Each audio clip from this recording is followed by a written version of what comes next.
Number of unpair electrons के, number of unpair electrons के।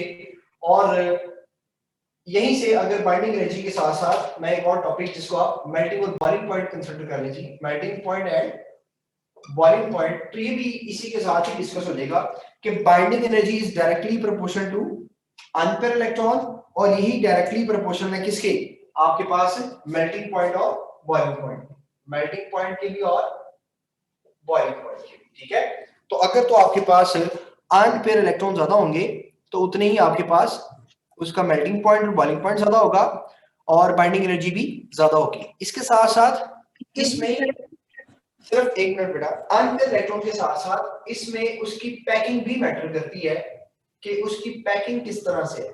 ठीक है, तो इसकी बेस पर एबनॉर्मलिटी एक आती है, उसको भी हम डिस्कस करेंगे। तो नॉर्मली अगर देखा जाए तो स्कैंडियम से जब आप जिंक में मूव करते हैं बेटे, तो इसमें स्कैंडियम, टाइटेनियम और वेनेडियम, इसकी बाइंडिंग एनर्जी है वो सबसे क्या होगी, ज्यादा होगी वेनेडियम की, due to the close packing. इसमें क्या होती है, क्लोज पैकिंग मौजूद होती है। इसके बाद अगर आप क्रोमियम या बात करते हैं मैग्नीज की, डाउन कर देती है। उसके बाद फिर आपके पास है क्रोमियम, मैग्नीज, आयरन, कोबाल्ट, निकल, कॉपर और फर्दर फिर ये इस तरह से जिंक में मूव कर देगा। तो नॉर्मल अगर ट्रेंड की बात करें तो आज के इलेक्ट्रॉन पहले इंक्रीज होते हैं, देन क्या हो जाते हैं, डिक्रीज हो जाते हैं। ठीक है, लेकिन यहाँ पर एक एब्नॉर्मल फैक्टर है, वो है वेनेडियम का क्लोज पैकिंग। इवन तो इसमें नंबर ऑफ अनपेयर इलेक्ट्रॉन कम है, लेकिन इसमें क्लोज पैकिंग है जिसकी वजह से इसकी बाइंडिंग एनर्जी ज्यादा है। और इसके निस्बत यहाँ पर जो मैग्नीज है इसमें comparison to vanadium loose packing होती है, जिसका मेटालिक स्ट्रक्चर चेंज हो जाता है, तो इसकी भी आपके पास बाइंडिंग एनर्जी और मेल्टिंग बॉइलिंग पॉइंट क्या होता है, कम हो जाते हैं। जी बेटा क्वेश्चन करें, क्या क्वेश्चन आपका? सर आपने यहाँ पे ये जो क्रोमियम का बताया कि यहाँ पे ये N+L रूल को वायलेट कर रहा है ना, तो सर ये जो 4s है तो इसकी एनर्जी लोअर है, 3d की हायर होती है, तो सर वहाँ पे 4s में भी 1 इलेक्ट्रॉन, सर N+L रूल को तो वायलेट कर रहा है ना, वरना 4s को फुली फिल्ड होना चाहिए, फिर 3d में जाना चाहिए था ना। बिल्कुल सही कहा, हाँ जी। तो सर यहाँ पे जो हमारे पास 4s से 1 इलेक्ट्रॉन 3d में गया है लोअर से हायर में, तो वो कोई एक्सटर्नल एनर्जी की वजह से या एक्साइटेशन हुई है या कहाँ से हुई है, क्योंकि एक एटम के अंदर नहीं कोई एक्स्ट्रा एनर्जी तो नहीं होती ना कि नहीं नहीं नहीं असल में हमारे पास जो इलेक्ट्रॉन, हम तो ये बात बोल देते हैं ना कि 4s से जंप करके वो 3d में मूव कर गया, पहले हम उसको अकॉर्डिंग टू ऑब्जर्व कर रहे होते हैं, बाद में हम उसका प्रिंसिपल जो है वो वेरी कर देते हैं। तो नॉर्मली पहले ही वो स्टेबिलिटी को गेन करने के लिए 3d में ही फिल हो जाता है। ठीक है, ठीक है सर, यानी बाद में नहीं जाता 4s से जंप करके। यदि आप जैसे कह रहे हैं कि अगर इसको एनर्जी दी जाए वो एनर्जी के थ्रू मूवमेंट हो, ये बात कर रहे हैं? यस सर, मैं ये पूछ रही हूँ कि वो एनर्जी यानी इसके स्टेबिलिटी लिए गेन करने के लिए इस एक्साइटेशन के लिए आपको बहुत ज्यादा एनर्जी रिक्वायर नहीं होती। ठीक है, और वो स्टेबिलिटी को गेन करने के लिए एनर्जी को लूज करके मोर स्टेबिलिटी की तरफ जाता है। ठीक है, इवन इसमें एनर्जी डिक्रीज हो रही होती है। यहाँ पे तो सर यहाँ पे तो जो स्टेबिलिटी आ रही है तो वो तो एक्साइटेशन से आ रही है ना, क्योंकि N+L रूल वायलेट हो रहा है। हाँ जी बेटा, 4s ऊपर है ना, तो यस ऊपर सर, से लेकिन लोअर पे आ रहा है, इसको सर एनर्जी 4 रिक्वायर नहीं तो होगी इस कम है पर्पस के लिए। हाँ जी, सर, 4 की एनर्जी तो कम होगी ना, S की पेनिट्रेशन पावर ज्यादा है, जी न्यूक्लियस की ज्यादा।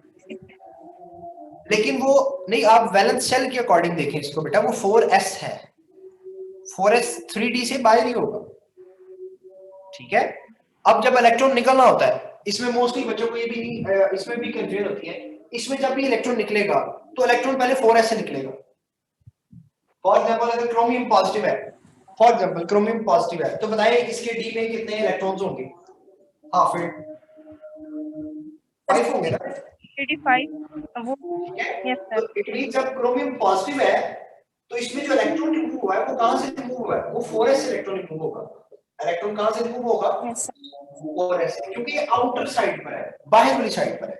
ठीक है, ओके, जब यानी यहाँ इलेक्ट्रॉन पे हम एंटर एनर्जी को होते नहीं हैं, देखेंगे, यहाँ पे हम एनर्जी को नहीं देखेंगे, अरेंजमेंट को देखेंगे, ऊपर से जा रहा है। हाँ बिल्कुल ऐसे ही।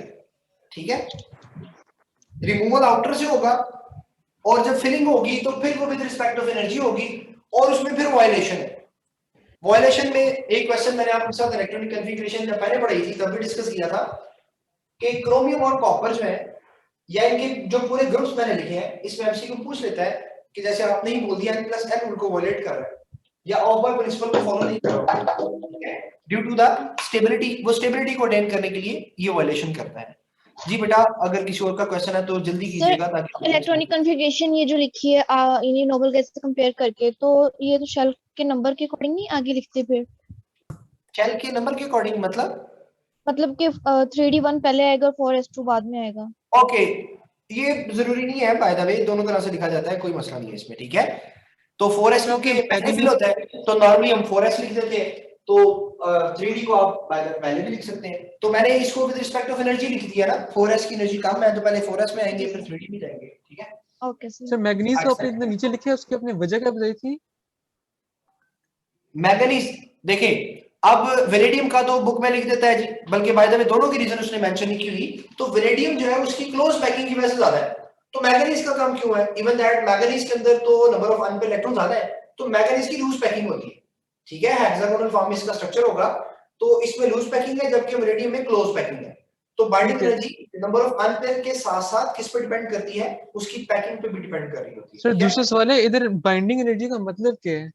क्योंकि दूसरा तो एक और मतलब होता है कि वो न्यूक्लियस से सारे न्यूक्लियस से निकालने वाली एनर्जी। ये वो नहीं है, इसमें है बाइंडिंग जितने अनपेयर इलेक्ट्रॉन ज्यादा होंगे, देखो ये देखिए अनपेयर इलेक्ट्रॉन अगर ज्यादा है फॉर एग्जांपल इस केस में देख ले तो उतने ही इसके साथ कोई और चीज ज्यादा बाइंड कर सकती है, ठीक है। कोई और अपने इलेक्ट्रॉन लेकर आ रहा है, इसकी पेयरिंग हो रही है, वो किस तरह से आगे फर्दर देखते हैं तो हम लोग ट्रांजिशन एलिमेंट्स की जो फर्दर स्ट्रक्चर्स देखते हैं या अगर इसकी और डेप्थ में जाए तो वहां पर हम देखते हैं किस किस तरह से इसकी ज्योमेट्री बनती है, ठीक है।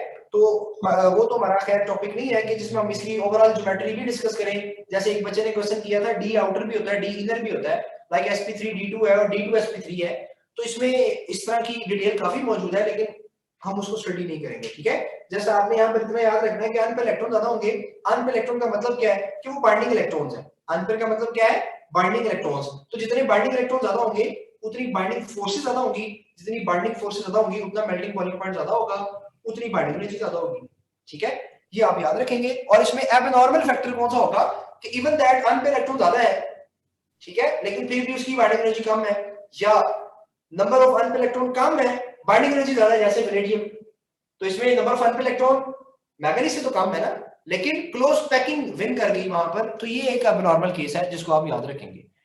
अच्छा बेटे यहां देखिएगा नेक्स्ट थोड़ा सा, ये हमारे पास मैंने आपके साथ जो शेयर किया है with respect of binding energy share किया है, इसी से रिलेटेड जो हमारा टॉपिक है उसमें कोवलेंट रेडियई का भी एक टॉपिक है, तमाम तो मैग्नीज के केस में तो मेटालिक करैक्टर होता है जिसकी वजह से इसकी बाइंडिंग एनर्जी कम हो जाती है, लेकिन आयरन से कोबाल्ट में जाते वक्त तो हमारे पास जो अनपेयर्ड इलेक्ट्रॉन है वो कम हो रहे हैं, तो इनकी कम नहीं होनी चाहिए। आयरन से कोबाल्ट आपने उसकी कर्व ऊपर बनाई है, बुक में भी ऊपर ही बनी हुई है, तो इसकी क्या रीजन है? सिर्फ मैग्नीज में नॉर्मल आया, बाकी ओवरऑल उनके अंदर लिटिल बिट डिफरेंस होता है। हम कहते हैं जो इसका नॉर्मल ट्रेंड बनना है वो पहले इंक्रीज होगा फिर डिक्रीज होगा। अब उसमें जो टॉप पे क्या है, जाना तो मैग्नीज को चाहिए, लेकिन कौन चला जाता है वेनेडियम क्लोज पैकिंग की वजह से, तो मैग्नीज कम क्यों हुआ? मैग्नीज में लूज पैकिंग हो गई हेक्सागोनल फॉर्म का, उसके बाद बाकियों की तो वैसे ही रहेगी ना, बाकियों के अंदर चेंज नहीं आएगा, ठीक है। बाकी थोड़ा सा बदल फिर, लेकिन मैग्नीज से जब आयरन पे हम जा रहे हैं जब तो चलो उसकी इंक्रीज हो गई, अब आयरन से आगे कोबाल्ट में जाते हैं। अच्छा ये वाला ये देखिए ना, इसको आप बिल्कुल इस तरह से, ये बिल्कुल तकरीबन बहुत थोड़ा सा ही डिफरेंस होता है, बहुत ज्यादा नहीं है, ठीक है। ये इसका एग्जैक्ट ग्राफ बन है, ठीक है।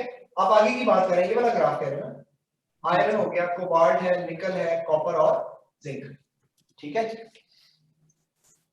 ओके अब देखिए जी जो कोवलेंट रेडियई है और आयनिक रेडियई, तो आयनिक रेडियई में तो उसने सिंपल बोला कि क्या होता है आपके पास जिगजैग मेथड के अंदर होगा, ठीक है।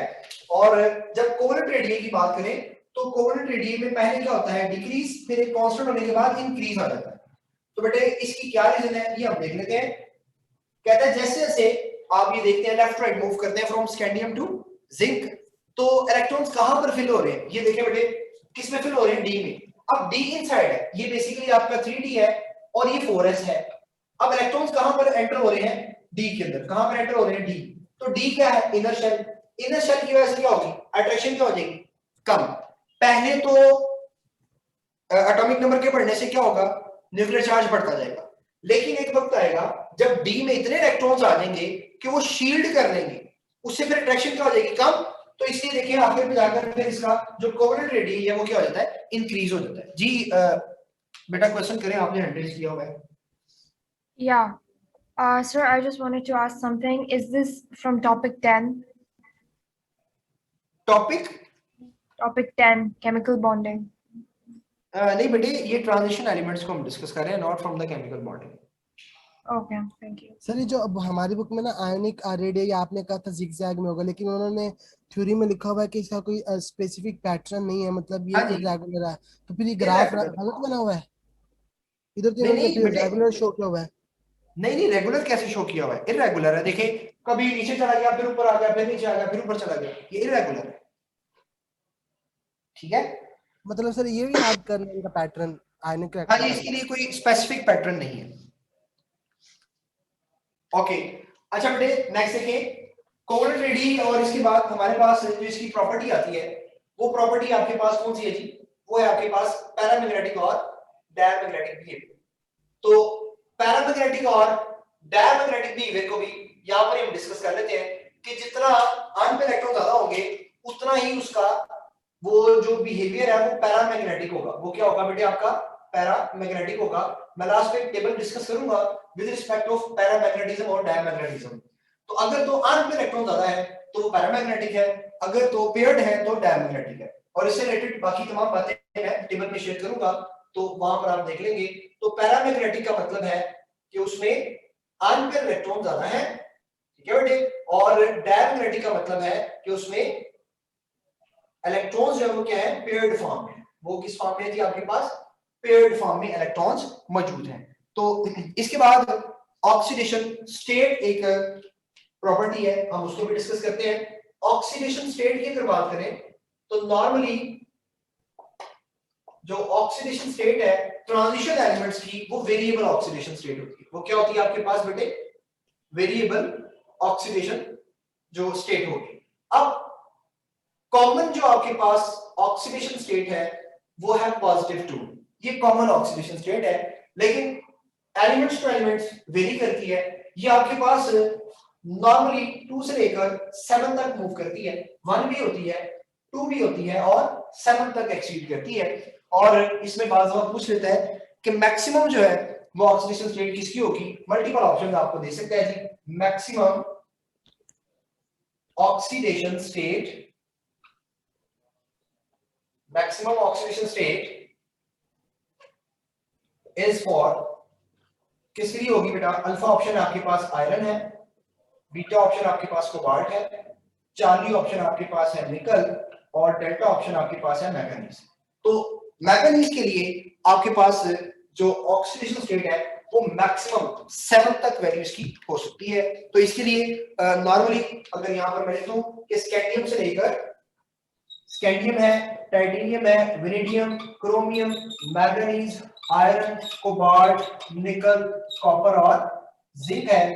तो इसमें जो मैक्सिमम होगी वो आपके पास मैंगनीज की होती है, जो +1 से लेकर +2 और +7 तक वेरी करती है। और बाकी दोनों साइड्स पर जो है वो क्या करती हैं, डिक्रीज कर रही होती हैं। जिंक के लिए भी नॉर्मली +2 और स्कैंडियम में भी नॉर्मली +2 और +3, यानी कि कम ऑक्सीडेशन स्टेट होगी। तो सबसे ज्यादा जो है वो किसके लिए होगी, मैंगनीज के लिए होगी, ठीक है। क्रोमियम के लिए 6 तक आती है। आपने बहुत से कंपोजिट पढ़े हैं जिनमें क्रोमियम जो है वो 6 तक जा रहा है। वेनेडियम 5 तक हो सकता है, जैसे V2O5 है, तो ये +2 से लेकर +6 तक है। ये +2 से +5 है, ये +2 से +4 है, ये +2 से +3 है। सिमिलर वे में आयरन जो है ये भी +1 +2 और ये +6 तक है। ये +2 से +5 है, +2 से लेकर +4 है। कॉपर भी जो है वो आपके पास 3 में, और जिंक जो है +2 में नॉर्मली मूव करता है। इसमें जो आपके पास कॉपर है वो कभी 1 भी शो कर देता है, 2 भी, दोनों में ही एग्जिस्ट कर रहा होता है, ठीक है। तो इसको आप एक ओवरऑल इसका भी जनरल व्यू जो है वो याद रखेंगे, ठीक है। नेक्स्ट देखें तो हमारे पास इसकी एक प्रॉपर्टी है जो कलर पे डिपेंड करती है कि जो आपके पास ट्रांजिशन एलिमेंट्स है ये कलर शो करते हैं। तो उसकी क्या रीजन है कि क्यों कलर शो करते हैं, और उससे रिलेटेड जो छोटा सा ट्रिक है वो मैं आपके साथ शेयर करूंगा। तो यहाँ पर देखिएगा बेटे कि कलर ऑफ ट्रांजिशन कंपाउंड, ठीक है जी। कलर की अगर बात करें तो नॉर्मली कलर की रीजन क्या है, कलर की रीजन है डी ट्रांजिशन। डी ट्रांजिशन है अगर, तो उससे आपके पास जो ट्रांजिशन एलिमेंट्स हैं उनमें डी टू डी ट्रांजिशन की वजह से कलर जो है वो शो होता है। और किस वक्त जो है वो कलर नहीं रिप्रेजेंट होता है, एक छोटा सा नोट यहाँ पर मेंशन करवा रहा हूं बेटे। D0 और D10 कॉन्फ़िगरेशन जो है ये आपके पास नॉर्मली कलरलेस कॉम्प्लेक्सेस को रिप्रेजेंट करते हैं, क्योंकि अगर D0 है, D में कोई इलेक्ट्रॉन ही नहीं है तो DD एक्साइटेशन या ट्रांजिशन नहीं हो सकती, और D10 अगर फुली फिल्ड है तो फिर भी ट्रांजिशन नहीं हो सकती। तो अगर आपके पास पार्शियली फिल्ड D है तो उसमें DD ट्रांजिशन होगी। तो DD transition for the partially field D orbitals मैं लिख देता हूं, और अगर आपके पास ये ऑर्बिटल्स फुली फिल्ड है या जीरो है तो इसमें फिर ये कोई भी कलर शो नहीं करेगा। इसके लिए अगर यहां पर देखें, मैं एक सिंपल सी इसकी एग्जांपल कोट करता हूं। आपके पास टाइटेनियम का हेक्सा एक्वा कॉम्प्लेक्स है, ये मैंने डी के 5 ऑर्बिटल्स को शो किया है। ये आपके पास स्प्लिट हो जाते हैं, 2 ऊपर चलेंगे और 3 नीचे। याद रखिएगा जरूरी नहीं है कि हर बार ही 2 ऑर्बिटल्स ऊपर जाएंगे और 3 ऑर्बिटल्स नीचे होंगे। थोड़ी सी एक्सप्लेनेशन इसकी दे देता हूं। हमारे पास नॉर्मली 5 ऑर्बिटल्स हैं डी के बेटे, dxy, dyz, dzx, ठीक है। और दूसरे जो 2 हैं वो है dx² और y² और बेटे dz²। ये टोटल 5 है। इनमें से ये जो 3 ऑर्बिटल्स मैंने यहां पर मेंशन किए dxy, yz, zx, इसके नाम जाहिर है ये बेटे इन बिटवीन द प्लेन होते हैं। ये क्या होते हैं? इन बिटवीन द प्लेन, ठीक है। और ये जो है रिमेनिंग ये आपके पास क्या होते हैं? ऑन द प्लेन होंगे, ठीक है, ऑन द प्लेन होंगे और वो इन बिटवीन होंगे। ये भी आपने याद रखना है। तो हमने एमटी कैट के अंदर इस चीज को डिस्कस नहीं करना कि कब हमारे पास dx के y के ऊपर जाएगा और कब dxy dyz कौन सा ऊपर जाएगा। बाय द वे इसकी डिटेल बहुत अच्छी मौजूद है जिसमें हम ट्रांजिशन कॉम्प्लेक्सेस को पढ़ते हैं। तो हमारे एमटी कैट का सिलेबस का पार्ट नहीं है कि कौन से वाले ऊपर जाएंगे कब जाएंगे, ठीक है। तो ऑक्टाहेड्रल ज्योमेट्री है, टेट्राहेड्रल है, लिगेंड्स कहते हैं, लेकिन हमारा यहाँ पर उससे कंसर्न नहीं है। तो 2 भी ऊपर जा सकते हैं, 3 भी आ सकते हैं। तो जो एग्जांपल हमने कोड की है टाइटेनियम वाली, टाइटेनियम का ये कॉम्प्लेक्स है, तो इसके लिए बेटा स्पेसिफिकली यही ज्योमेट्री जो है, यही स्ट्रक्चर जो है वो बनेगा, ठीक है। यहां पर टाइटेनियम अगर देखें तो टाइटेनियम का जो नंबर है वो है 22, तो ये बनेगा बेटा आर्गन 4s2 एंड 3d कितना होगा आपके पास? 2 होगा। तो जब ये टाइटेनियम पॉजिटिव 3 की फॉर्म में होगा तो इट मींस इसके पास 4s0 3d 1 होगा, d में एक इलेक्ट्रॉन मौजूद है। तो डेफिनेट सी बात है जब स्प्लिटिंग होगी तो ये हाई एनर्जी पर है, ये लो एनर्जी पर है, तो इलेक्ट्रॉन हमेशा कहां पर होगा? पहले लो एनर्जी में। यहां से ये एनर्जी को एब्जॉर्ब करेगा और जंप करके कहां चला जाएगा? ऊपर। जंप करके कहां जाएगा? ऊपर। और जब ऊपर से नीचे आएगा तो फिर वो एनर्जी को एक्साइट करेगा। यहां से ये वाला जंप करके ऊपर जा रहा है, यहां पर जाएगा, और जब डी एक्साइट होगा तो फिर वो एनर्जी जो है उसको एमिट करेगा, ट्रांसमिट, जो आपको कलर की फॉर्म में नजर आएगा। अब क्वेश्चन ये है कि कौन सी एनर्जी को एब्जॉर्ब करेगा और कौन सी जो आपके पास रेडिएशन है वो एब्जॉर्ब होगी और ट्रांसमिट कौन सी होगी, ठीक है। इसके लिए एक छोटा सा यहाँ पर ट्रिक याद रख लें। पेडल व्हील नॉर्मली हम सिखाते हैं, आपने विप वायर याद रखना है और इंडिगो को इसके अंदर हम मेंशन नहीं करेंगे, ठीक है। ये आपके पास वायलेट है, बी जी वाई ओ और आर, ठीक है। ये आप याद रखेंगे विप वायर।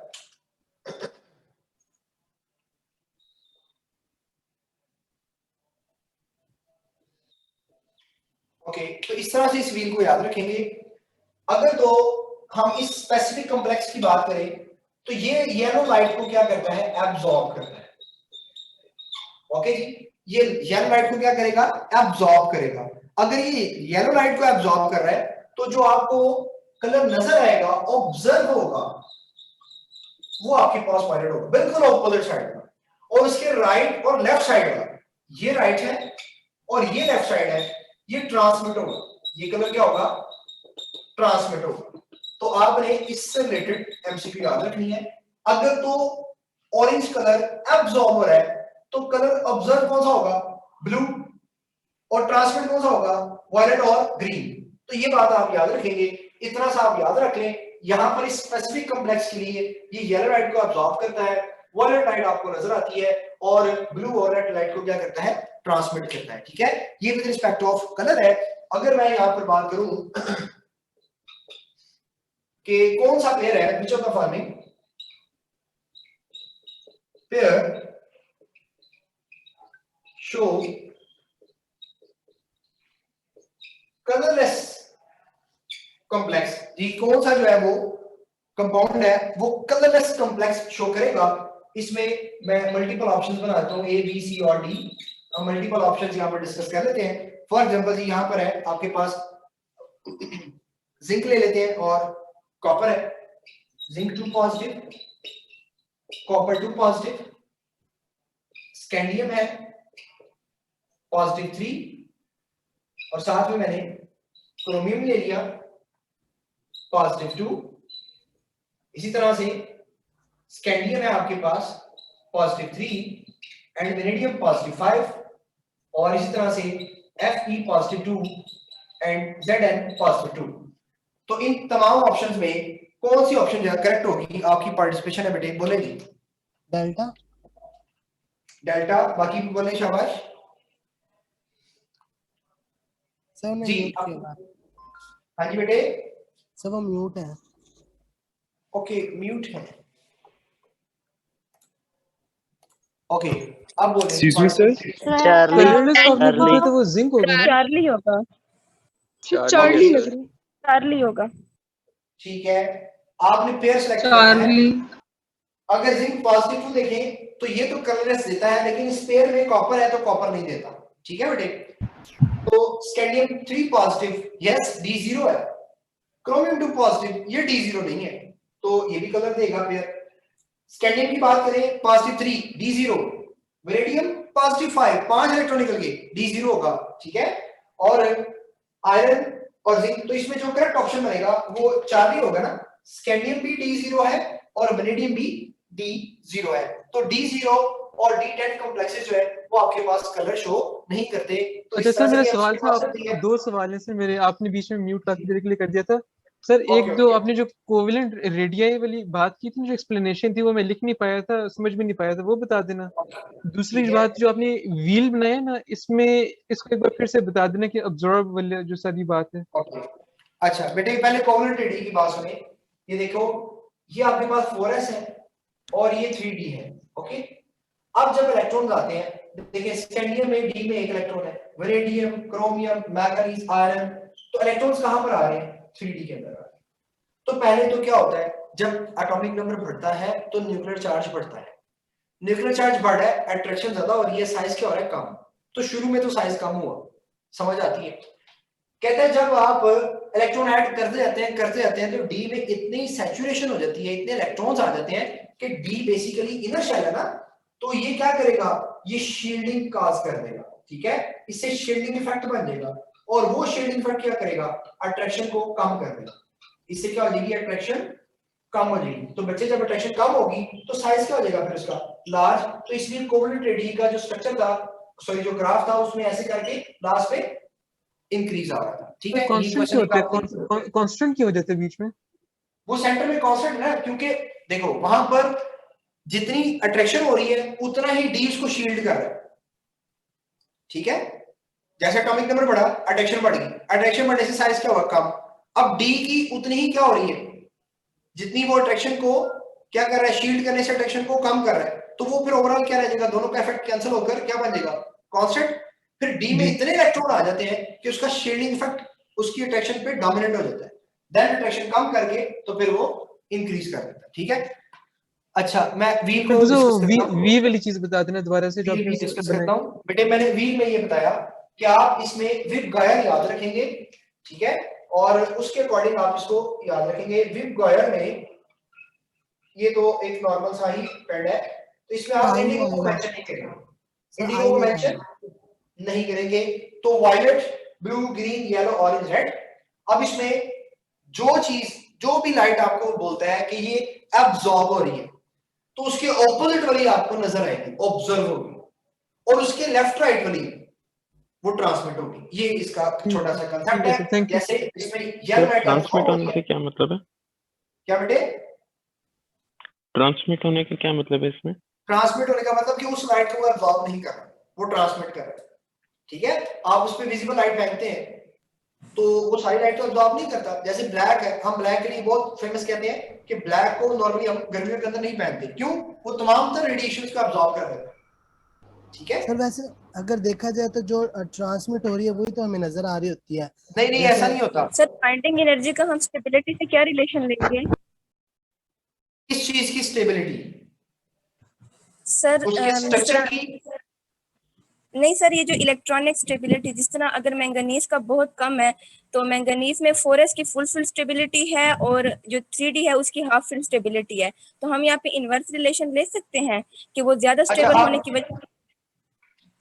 नहीं नहीं, वो इस नहीं नहीं, आप उसको इसके साथ कोरिलेट ना करें। वो सर तो एलएमएस में सर ने बताया था कि इनका डायरेक्ट रिलेशन बनेगा। क्या सर बेटे? एलएमएस पे सर ने इनका रिलेशन बनाया था बाइंडिंग एनर्जी और स्टेबिलिटी का, डायरेक्ट था मेरा ख्याल। देखिए, वो ये जो बात पूछ रही है, जो अभी क्वेश्चन किया बच्चे ने, वो पूछ रहे हैं with respect of electronic configuration, ठीक है। और उस लिहाज से देखिए, इलेक्ट्रॉनिक कॉन्फ़िगरेशन में आपने क्या देखना होता है? Unpaired electron. उसके साथ मैंने यहाँ पर डायरेक्ट लिखा हुआ है, लेकिन ये जो वेनेडियम और मैंगनीज में है, ये बेटा एबनॉर्मल केसेस को डिस्कस किया है। यहाँ पर भी वो रिलेशन डायरेक्टली लिंक नहीं करेगा ना। जैसे binding energy directly proportional to आने पे है, तो ये तो डायरेक्टली लिंक नहीं किया ना, ये एबनॉर्मल बिहेवियर के अंदर आ जाएगा, ठीक है। सर ये सर एमसीक्यू ये में सिर्फ टाइटेनियम की एग्जांपल याद रखनी है? किस केस में? कलर के लिए? जी सर। देखो, और अगर वो ऑर्बिटल्स के सर टाइटेनियम, डीजेनरेट भी।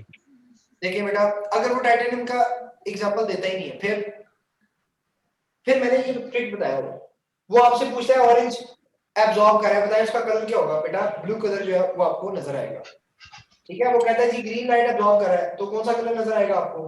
रेड नजर आएगा। ये एमसीक्यू, ठीक है। शेप याद रखनी है सर? नहीं नहीं, जरूरत नहीं है, शेप्स अभी हम आगे जाके याद करेंगे, ठीक है।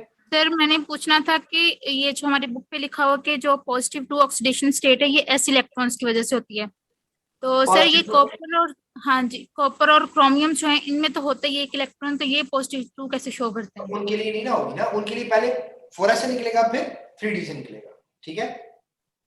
सर जो आपने अभी एमसीक्यू करवाया था वो दोबारा एक्सप्लेन कर दें प्लीज। D0 वाला जी सर।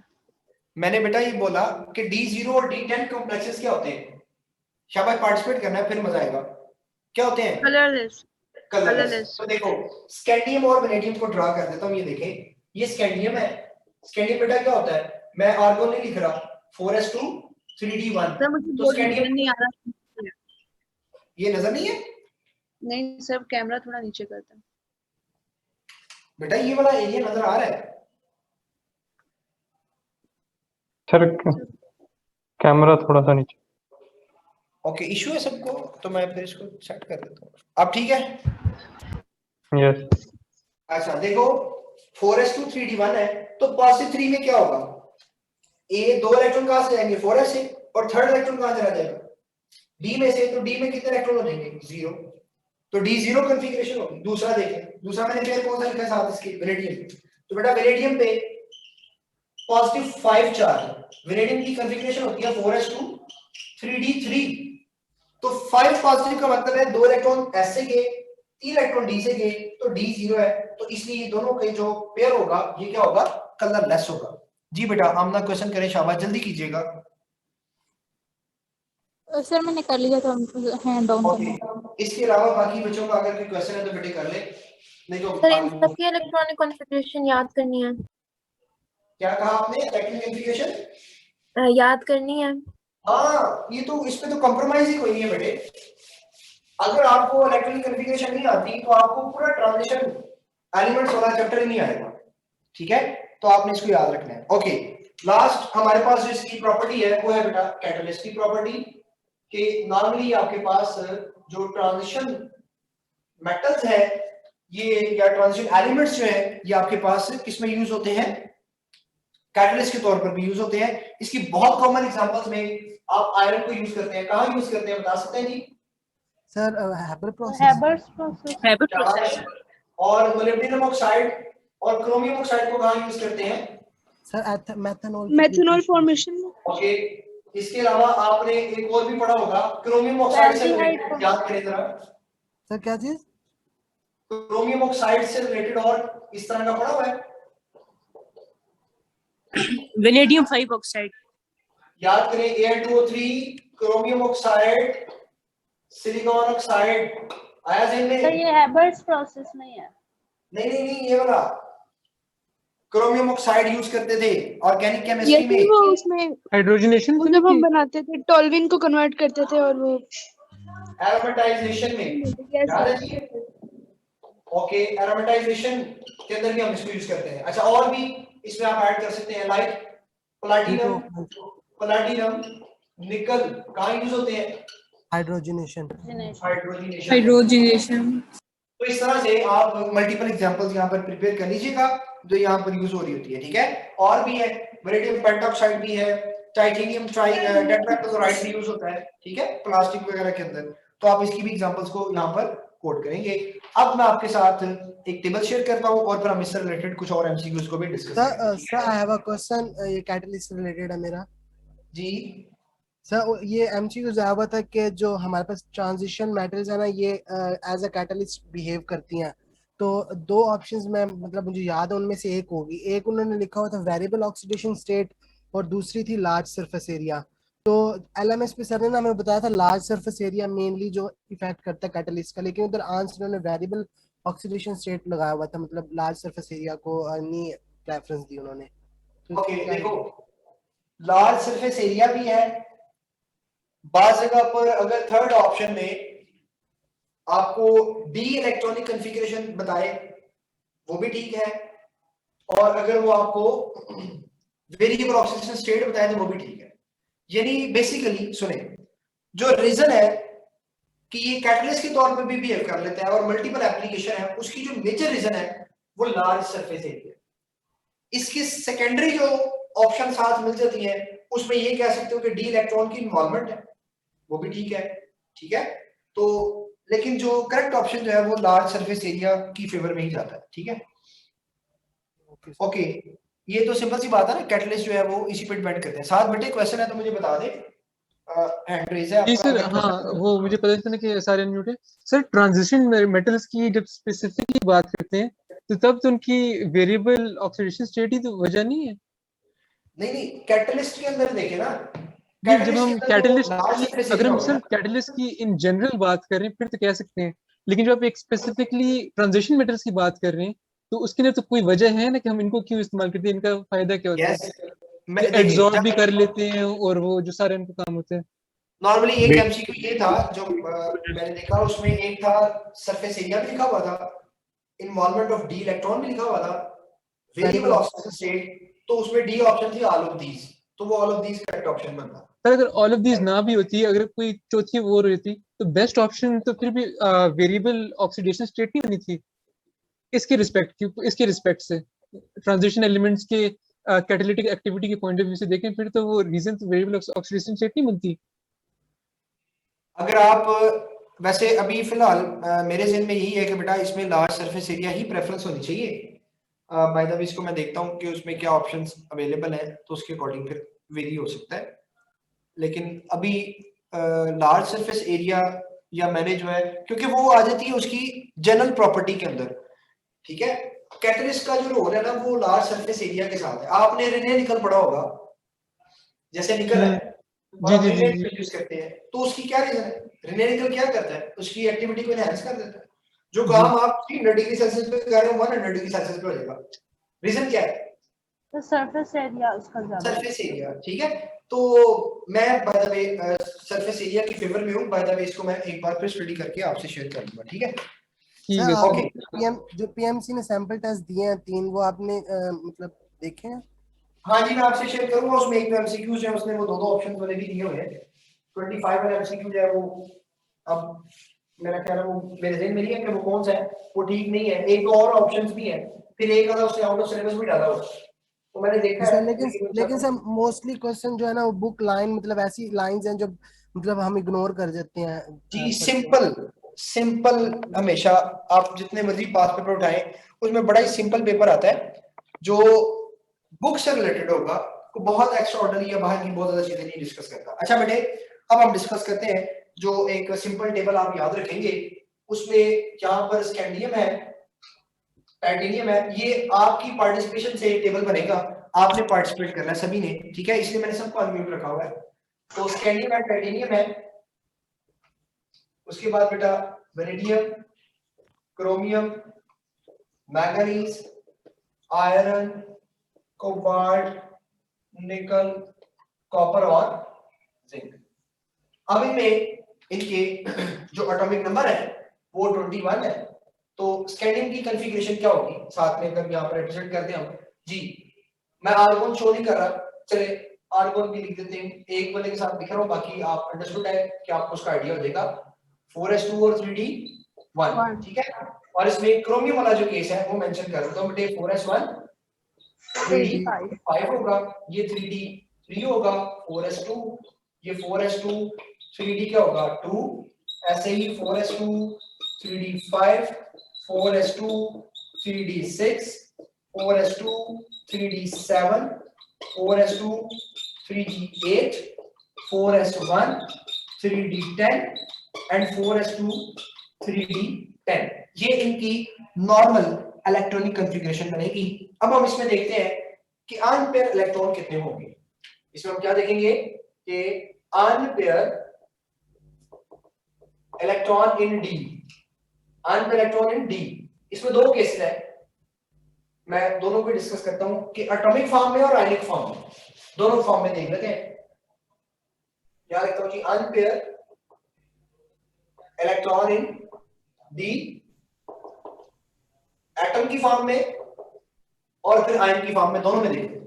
तो एटम की फॉर्म में बताइएगा, शाबाश, पार्टिसिपेट करेंगे आप। स्कैंडियम में 1, तो डी में बेटा 1 होगा, और इस केस में कितना होगा, इस केस में 3 सर 5 5 हो जाएंगे, ठीक है? और इस केस में 6 3 4 4 yes sir 4 yes sir 4 3 2 1 0 0 है, 0, ठीक हो गया? तो इट मींस अगर आपको किसी भी एमसीक्यू में पूछ ले कि बताएं ये एटम दे रही है और पूछे बताएं उसमें डी में अनपेयर इलेक्ट्रॉन कितने हैं, तो अगर आपको टेबल का आइडिया है, इसकी प्रैक्टिस है, तो आप उसके लिए भी निकाल सकते हैं, ठीक है? तो बेसिकली ये एमसीक्यू का मल्टीपल जितनी मर्जी बना ले आप। ऐसे ही अगर मैं आयन की बात करूं तो नॉर्मली ये +3 +3 +3 +3 +2, नीचे वाला भी +3 +2 फिर +2 +2 +2 और +2 की फॉर्म में एग्जिस्ट करते हैं। तो अगर मैं आयनिक फॉर्म में देखूं कि +3 की फॉर्म है, बाय द वे वो कोई भी चार्ज दे, आपने परेशान नहीं होना। मैं ये कॉमन जो इनकी ऑक्सीडेशन स्टेट है उसके अकॉर्डिंग लिख रहा हूं, आपको बेशक वो +5 दे दे तो आप उसके अकॉर्डिंग उसको चेक करेंगे, ठीक है? तो बताइए जी +3 में डी में कितने इलेक्ट्रॉन्स मौजूद होंगे? शाबाश, 0 शाबाश, वेरी नेक्स्ट 1 1 2 इसमें कितने होंगे? +3 है, 3 होंगे, 3 होंगे ना ओके, तो 3 में यहाँ पर कितने होंगे? 3 होंगे। वेरी नेक्स्ट देखें, इसमें 3 में जाए, शाबाश, 4 और 2 वाले केस में 5 5, इसमें 3 वाला केस देखें, 3 वाला 5, 2 वाले केस में और 4 अनपेयर देखने हैं बच्चे, यहाँ 6 लगा देते हैं। अनपेयर देखिए, क्या देखना है? अनपेयर, शाबाश। यहाँ पर 2 में कितने अनपेयर होंगे? तो ये आप क्या दिखा रहे हैं? Unpaired electron in D, next यहाँ देखें 2 इलेक्ट्रॉन्स निकले, शाबाश 8 इलेक्ट्रॉन्स हैं, कितने होंगे अनपेयर? 2 और इस केस में 2 होंगे सर 0 कोई नहीं होगा सर डी में 0 इसमें 1 तो 1 होगा और इसमें 0। ठीक हो गया? तो ये भी आपकी प्रैक्टिस होगी। अच्छा अगर यहाँ पर मैं आपसे पूछूं अनपेयर इलेक्ट्रॉन इन एस, शाबाश, तो ये भी आप इजीली बता सकते हैं। तो बेटा इसमें 2 केस याद रख लें, क्रोमियम वाला एक शैतान केस है और एक कॉपर वाला। ये 2 केसेस आप याद रखेंगे इस केस में, तो इसमें 1 1 होगा, बाकी सब में 0 होगा। बाकी सब में क्या होगा? 0 होगा ना।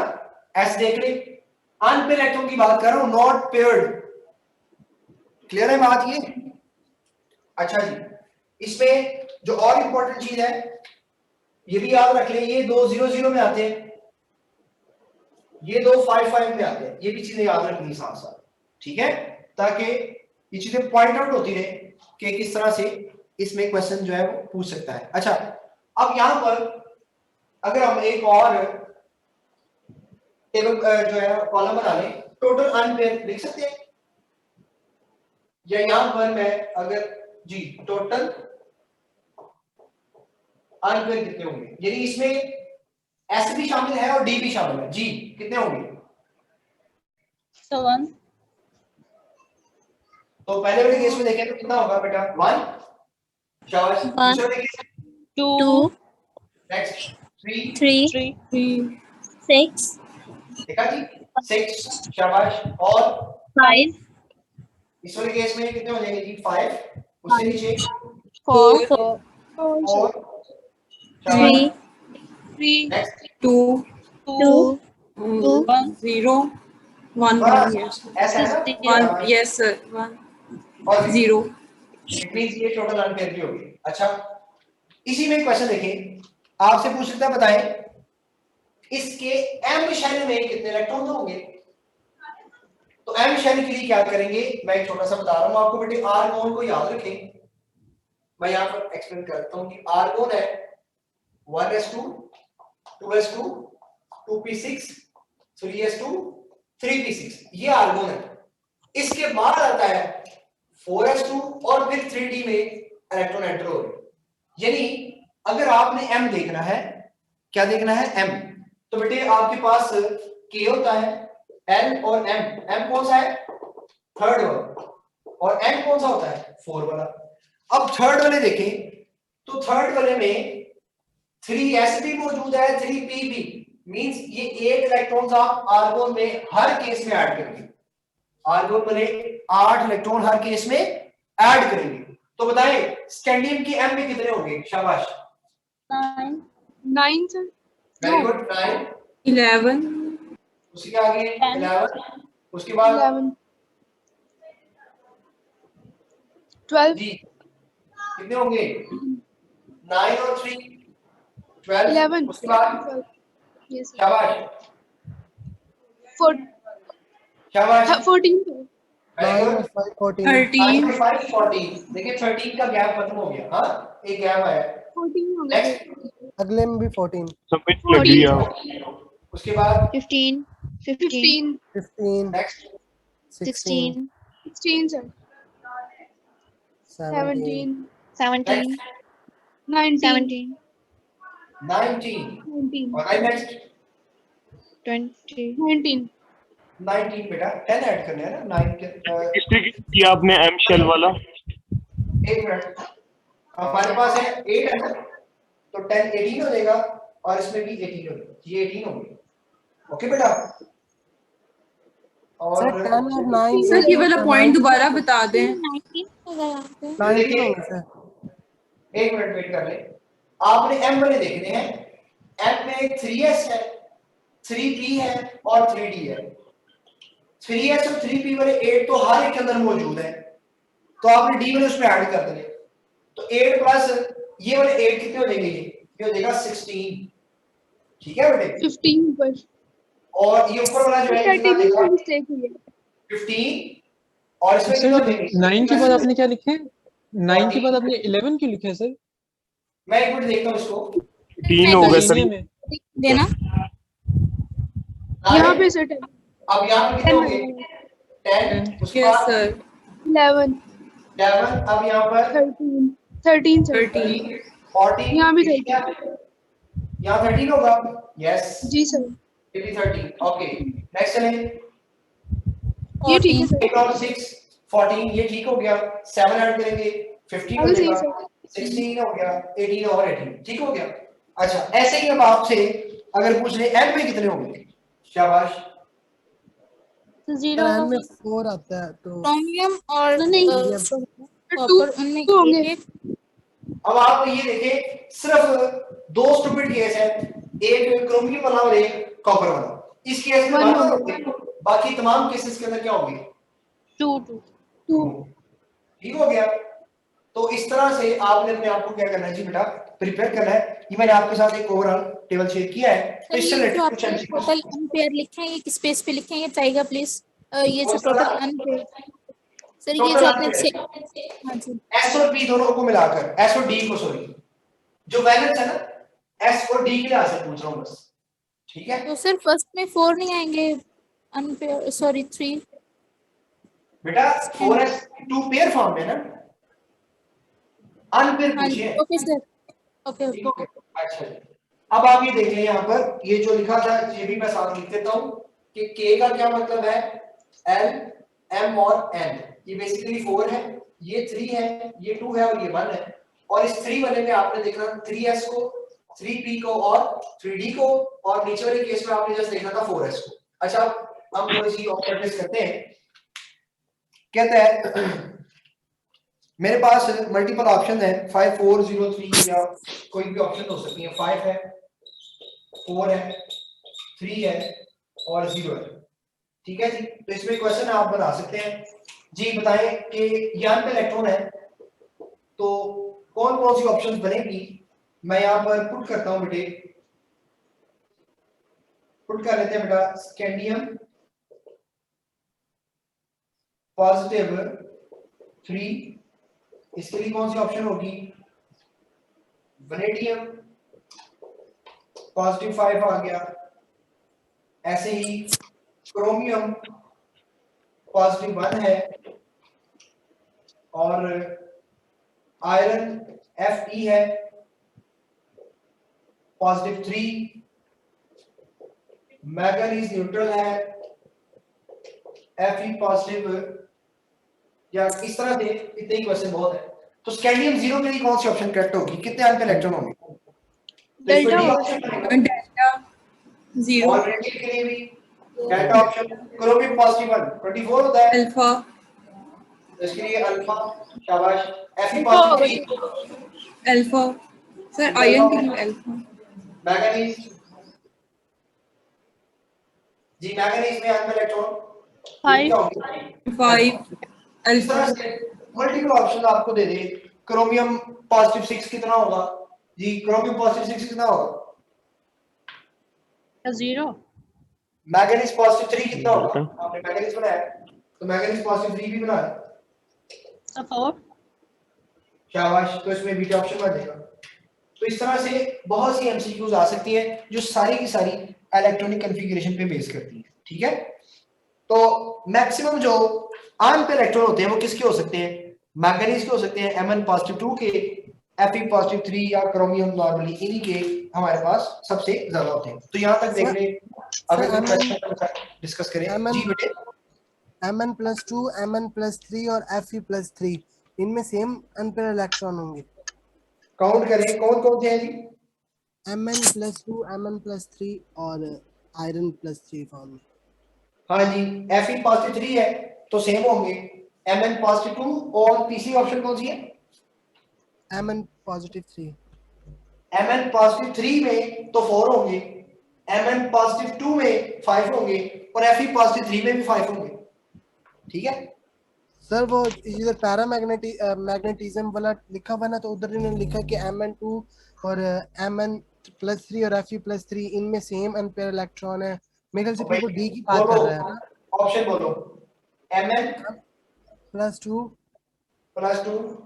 Mn+3 Mn+3 और Fe+3। हाँ जी, इनमें क्या देख रहे हैं आप? Unpaired electron. देखो आयरन 26 होता है, D6 है ना ये, तो 3 निकाल दो 5 होंगे।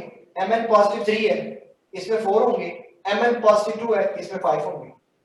जी सर उन्होंने जो मतलब जिधर हमें पैरामैग्नेटिज्म वाला है ना पीटीबी में, उधर इन्होंने लिखा इन तीनों के अनपेयर इलेक्ट्रॉन सेम है और उन्होंने लिखा नहीं इन बेटा, तीनों के हाईएस्ट। नो सर, नहीं नहीं लिखे, सिर्फ पहले और तीसरे का लिखा हुआ है। हाँ पहले तीसरे का लिखा है, वो देखिए वहां पर पूरा ऐसे ग्राफ बना हुआ है, ठीक है ओके। अच्छा जी, यहाँ तक किसी जी सर, बच्चे का पहले कोई क्वेश्चन आपके साथ शेयर करे, अदरवाइज हम थोड़ा सा नेक्स्ट एक छोटी सी बात और सीखते हैं ताकि हमारा थोड़ा सा काम कवर हो। तो रिमेनिंग सर एक क्वेश्चन बस था लास्ट मेरा कि जो पैरामैग्नेटिज्म वाला है इसमें हम अनपेयर इलेक्ट्रॉन डी ऑर्बिटल में देखते हैं या ओवरऑल अनपेयर इलेक्ट्रॉन एस के मिला के भी देखते हैं? क्या कह रहे हो आप? ये जो पैरामैग्नेटिज्म वाला टॉपिक है ना, जिधर हम अनपेयर इलेक्ट्रॉन करते हैं, जिसका मैक्सिमम होगा उसकी मैक्सिमम पैरामैग्नेटिज्म वो होगा, तो हम जो अनपेयर इलेक्ट्रॉन है वो डी ऑर्बिटल के सिर्फ देखते हैं या फिर ऐसा ऑर्बिटल के भी मिला के मतलब डी में टोटल देखिए ना, ओवरऑल डी में देख रहे हैं। Okay sir. अच्छा जी, अब ये देखो बेटे, हमारे पास नेक्स्ट जो है वो कॉम्प्लेक्स कंपाउंड है। तो जो रिमेनिंग 5 to 7 मिनट्स है तो उसके अंदर मैं इसकी नोमेनक्लेचर आपके साथ शेयर कर रहा हूं। तो बेटे कॉम्प्लेक्स कंपाउंड्स में जो कॉम्प्लेक्स कंपाउंड्स होते हैं इनमें दो तरह की पॉसिबिलिटीज हैं कि आपके पास जो कॉम्प्लेक्स कंपाउंड है उसमें सिंपल कैटाइन हो और उसके साथ कॉम्प्लेक्स एनाइन हो जाए, या दूसरी टाइप ये है कि सिंपल एनाइन होगा जबकि कॉम्प्लेक्स जो है वो बेटा क्या बना होगा उसका कैटाइन हो। दो पॉसिबिलिटीज हैं। इसकी बहुत ही सिंपल एग्जांपल्स मैं यहां पे कोट कर देता हूं। जैसे आपके पास सिंपल कैटाइन है तो पोटेशियम, इसका कॉम्प्लेक्स है, तो इसमें देखिए जो कैटाइन है वो सिंपल है जबकि एनाइन जो है वो कॉम्प्लेक्स है। और अगर सिंपल एनाइन की बात करें तो जो एग्जांपल हमने कोट की थी अभी Cl3 में, तो ये आपके पास देखिए कॉम्प्लेक्स कंपाउंड्स तो लिखा हुआ है ये सिलेबस में। नहीं है बेटे, कॉम्प्लेक्स कंपाउंड पढ़ने हैं, नोमेनक्लेचर पढ़नी है। नहीं सर, खाली जनरल प्रॉपर्टीज नहीं लिखी हुई, कॉम्प्लेक्स कंपाउंड तो सिलेबस में मेंशन ही नहीं किया हुआ। किया हुआ है सर, नहीं किया हुआ सर, नहीं किया हुआ सर पीएमसी के सिलेबस में नोमेनक्लेचर सर नहीं है। कुछ सर भी नहीं है इसमें ये लिखा हुआ है कि general characteristics of transition elements और कुछ भी नहीं लिखा हुआ है। नीचे देखो उसकी जो नो सर, सर वो लिखा हुआ है लिखा हुआ डिस्क्राइब था। Electronic structures of elements and ions of d block elements learning objectives में, लेकिन ये और इसके अलावा नहीं और कुछ भी नहीं लिखा। आप देख रहे हो एसएस देख रहे हो जो आपके साथ शेयर हुआ है। सर सिलेबस हम पीएमसी का syllabus देखते सिलेबस के बता देते हैं। हाँ पीएमसी का सिलेबस बता रही हूँ सर। लास्ट ईयर था लेकिन रिवाइज सिलेबस में लास्ट ईयर भी निकल लास्ट गया ईयर था तो कंपाउंड्स, जी लास्ट ईयर तो था, ज्योमेट्री भी थी, लेकिन वो रिवाइज सिलेबस में तब भी निकल गया था। एक मिनट लास्ट ईयर भी नहीं था, इस साल भी नहीं है। एक मिनट प्लीज वेट कीजिएगा। नहीं बच्चे ये पढ़ना पड़ेगा आपको, ठीक है? एक मिनट मुझे पढ़ के बताएं जरा क्या क्या ऑप्शंस वहां पर मौजूद है, क्या क्या है। सर उसमें लिखा हुआ है पहले जनरल कैरेक्टरिस्टिक्स और उसके बाद लर्निंग ऑब्जेक्टिव्स है, उसमें लिखा हुआ है describe electronic structures of elements and ions of d block elements. बस सर इसमें तो वो पैरामैग्नेटिज्म और वो वाली सारी बातें कुछ भी नहीं लिखी हुई, वो बस क्या कहते हैं इलेक्ट्रॉनिक वो तो जनरल कैरेक्टरिस्टिक्स में आ जाएगा। वो तो कैरेक्टरिस्टिक्स में आ जाएंगे ना, जनरल कैरेक्टरिस्टिक्स में आ जाएगा। अच्छा मेरे पास जो पीएमसी का सिलेबस पड़ा हुआ है उसमें चीजें मेंशन की हुई है। सर अभी वेबसाइट से जाके डाउनलोड कर लेना, वेबसाइट से जाके भी डाउनलोड कर लें आप पीएमसी की। और ये आपको करना पड़ेगा, इसकी एक रीजन मैं और आपके साथ शेयर कर देता हूँ। ये हमारे पास जो कॉम्प्लेक्स कंपाउंड्स के नेम है ना वो शामिल है, ज्योमेट्री शामिल है, ज्योमेट्री के लिए उसका नेम पता होना जरूरी है। नहीं है ज्योमेट्री शामिल, नोमेनक्लेचर होगा सर ज्योमेट्री भी शामिल ज्योमेट्री भी नहीं है। सर उनकी वेबसाइट से सिलेबस तो डाउनलोड कर ये जो भी आप पढ़े ना बेटा डी इलेक्ट्रॉन वाला, ये पढ़े जरा दोबारा जो ओवरऑल टॉपिक्स है, एक बार दोबारा मैं इसको भी वेरीफाई करता हूँ। सर वो लिखा हुआ है describe electronic structures of elements and ions of d block elements. Electronic structure आ गया ना, तो बेटे इलेक्ट्रॉनिक स्ट्रक्चर के लिए सर एलिमेंट्स और आयंस का कंपाउंड्स का नहीं है। हाँ तो इलेक्ट्रॉनिक स्ट्रक्चर किसका होगा? Of elements and ions. Electronic structure में आ जाएगा, ये सारा करना होगा क्योंकि इलेक्ट्रॉनिक स्ट्रक्चर में उन्होंने बात की है ना। हाँ इलेक्ट्रॉनिक स्ट्रक्चर में तो आपने एलिमेंट्स की जो बता दी इलेक्ट्रॉनिक कॉन्फ़िगरेशन के अकॉर्डिंग वही नहीं आएगा, कंपाउंड्स का तो नहीं लिखा हुआ, एलिमेंट्स और आयंस का लिखा हुआ है। देखो सर इतने में आधा कर लेना था। स्ट्रक्चर नहीं हो सकता, ये आपको करना पड़ेगा। और ये किप्स के एलएमएस पे भी वीडियो इसकी मौजूद होगी, या मैं आपको पढ़ाऊंगा कि इसकी प्रैक्टिस एमसीक्यूज भी होंगी। आप किप्स की बुक देखें, उसमें टॉपिक भी ये लिखा होगा, ठीक है? तो सर टाइम ओवर हो गया, अब नमाज पढ़नी है। जरा ये ऑर्डर बता दीजिएगा लिगेंड्स का, क्योंकि काफी कंफ्यूजिंग है, मुख्तलिफ बुक्स में ना कॉन्ट्रडिक्ट कर रहा है कि हम पहले न्यूट्रल लिगेंड को नेम करेंगे या फिर जिस तरह हम अगर कोई कॉम्प्लेक्स लिखते हैं तो उसमें हमें फिर मुश्किल आती है कि पहले न्यूट्रल लिगेंड लिखना है, पॉजिटिव और नेगेटिव। अच्छा देखिए, यही बेसिकली मेरा आज का था। आपने क्वेश्चन में मुझे इंडल्ज कर दिया तो 5 मिनट वो भी चलेंगे।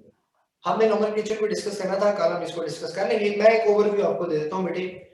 2 तरह से चीजें होती हैं। जब आप नाम लिखते हैं तो उसमें नोमेनक्लेचर डिफरेंट है, जब आप फार्मूला लिखते हैं तो नोमेनक्लेचर डिफरेंट है। जैसे आपने बच्चे पूछा मुझसे लिगेंड्स के बारे में, तो जब आप नाम लिख रहे होते हैं तो उसमें अल्फाबेटिकल ऑर्डर चलेगा, ठीक है? लेकिन जब आप फार्मूला बना रहे होते हैं तो फिर जो एनायनिक लिगेंड होता है वो पहले होता है और उसके बाद न्यूट्रल लिगेंड होता है। और अगर 2 एनायनिक आ जाए, लाइक क्लोरो भी आ गया, नाइट्रो भी आ गया, तो फिर कौन पहले आएगा?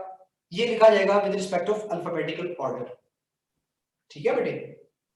यानी क्लोरो पहले लिखा जाएगा, Cl लिखा जाएगा, फिर बाद में NO2 लिखा जाएगा, और उसके बाद फिर न्यूट्रल लिखा जाएगा। तो इसकी भी प्रैक्टिस मैंने आपके साथ शेयर करना था। तो खैर आपने कल एक छोटी सी प्रैक्टिस करनी है कि आपने नोमेनक्लेचर डिस्कस पढ़ के आनी है कि नोमेनक्लेचर क्या है, किस तरह से हम नाम देते हैं। तो कल मैं इंशाल्लाह आपको उसकी प्रैक्टिस करवाऊंगा ताकि हम उसी के अंदर इसकी जो लिगेंड्स की नेचर, ओवरऑल ये तमाम चीजें मैं उधर शेयर कर लूं। तो हमारा जो नेक्स्ट टॉपिक होगा वो पढ़ के आएंगे, उसमें इंपॉर्टेंट डेफिनेशंस हैं। लिगेंड्स क्या है, सेंट्रल मेटल आयन क्या है, एटम क्या है, कोऑर्डिनेशन स्फीयर क्या है, चार्ज और कोऑर्डिनेशन स्फीयर कैसे कैलकुलेट करते हैं। तो ये चीजें पढ़ के आएंगे। कल मैं इसका एक ओवरव्यू देकर इसकी प्रैक्टिस करूंगा, ठीक है? तो कल इंशाल्लाह यहीं से आगे कंटिन्यू करेंगे। तो इंशाल्लाह सी यू टुमारो। टिल देन आप अपना ख्याल रखें, दुआ में याद रखिएगा। अल्लाह हाफिज़, अस्सलाम वालेकुम।